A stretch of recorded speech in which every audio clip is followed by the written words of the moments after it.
The restorative process that we take people through focuses on 3 or 4 elements.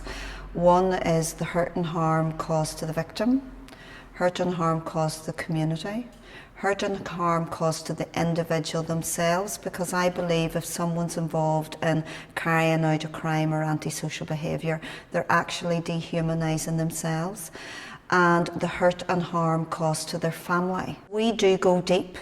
We do go beneath the surface, and we help young people and families look at how did we get here.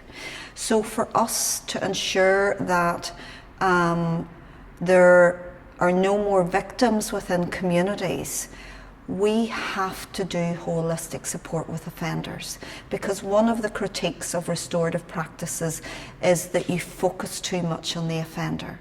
My response to that is always, if we don't do that, we're not going to change their behaviour, and they're going to continue to re-victimise people. We often don't get our message out, and that's because people probably see restorative practices as being a soft option. And therefore, if you have a lock them up and throw away the key mentality, you write us off immediately. The reason why we need to be more deliberate about our message is that actually we're getting the results.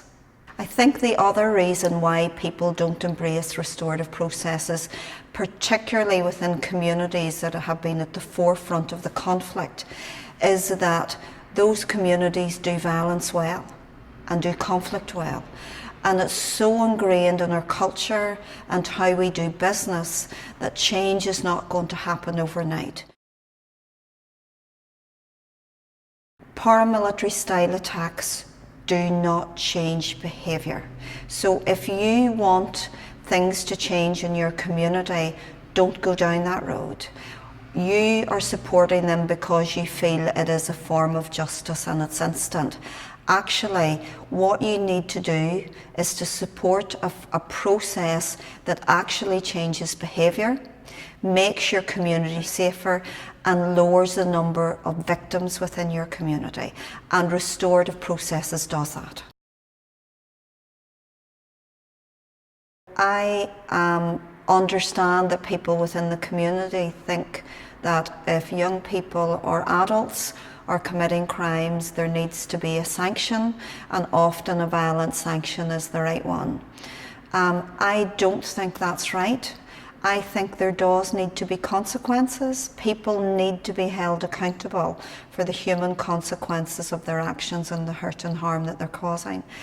But those consequences need to be non-violent. They need to be wraparound, they need to be community-based, and they need to give people an opportunity and a platform to change.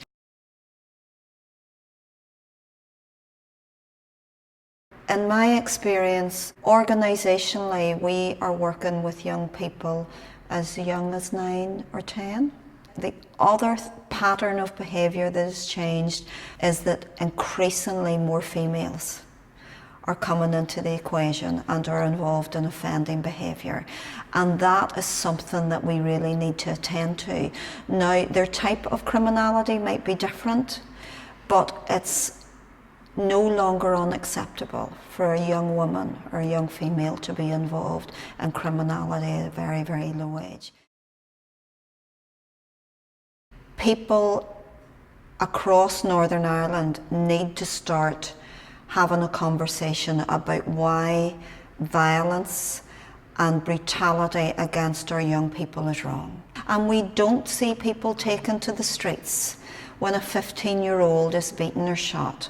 And the question is, why not? The challenge to people like me and to the communities that I work in and live in is that what we want?